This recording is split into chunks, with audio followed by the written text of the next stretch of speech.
ফসল গড়ে ওঠা মানে কৃষকের ঈদ। একটা কৃষক তখনই খুশি হয় যখন তার ফসল তার ঘরে তোলে। আমরা সকলেই জানি কৃষকের চাহিদা কম, তাই তো সে একটি গাড়ি এবং বাড়ি পেয়ে যতটা না খুশি হবে তার থেকেও বেশি খুশি হবে তার ফসল যখন সে গড়ে তুলতে পারবে। কারণ তার ফসল হলো তার স্বপ্ন, তার ফসল হলো তার জীবিকা নির্বাহের মাধ্যম, তার ফসল হলো তার চাহিদা পূরণের একটা মাধ্যম। আসসালামু আলাইকুম। আজকে আমরা সকালের শুরুতে এই জমিতে চলে আসলাম। পানি একটু কম থাকায় এবং ধানগুলো পরিপূর্ণভাবে পরিপক্ক হয় আজকে আমরা কেটে ফেলার উদ্দেশ্য নিয়েছি।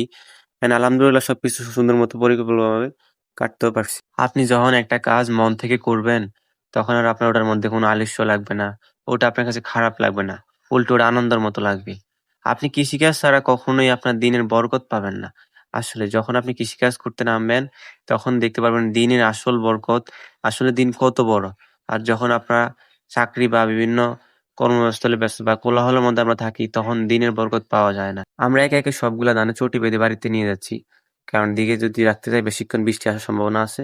এই জন্য সবগুলো একসাথে করে বাড়িতে নিয়ে যাচ্ছি কাটার সাথে সাথেই। এই কাজগুলো কিন্তু অনেক কষ্টের, কিন্তু যখন আপনি মনের সাথে মিলিয়ে নিতে পারবেন, মন থেকে করতে পারবেন, তখন আর কষ্ট লাগবে না। তখন দিন শেষে বরং আনন্দই লাগবে।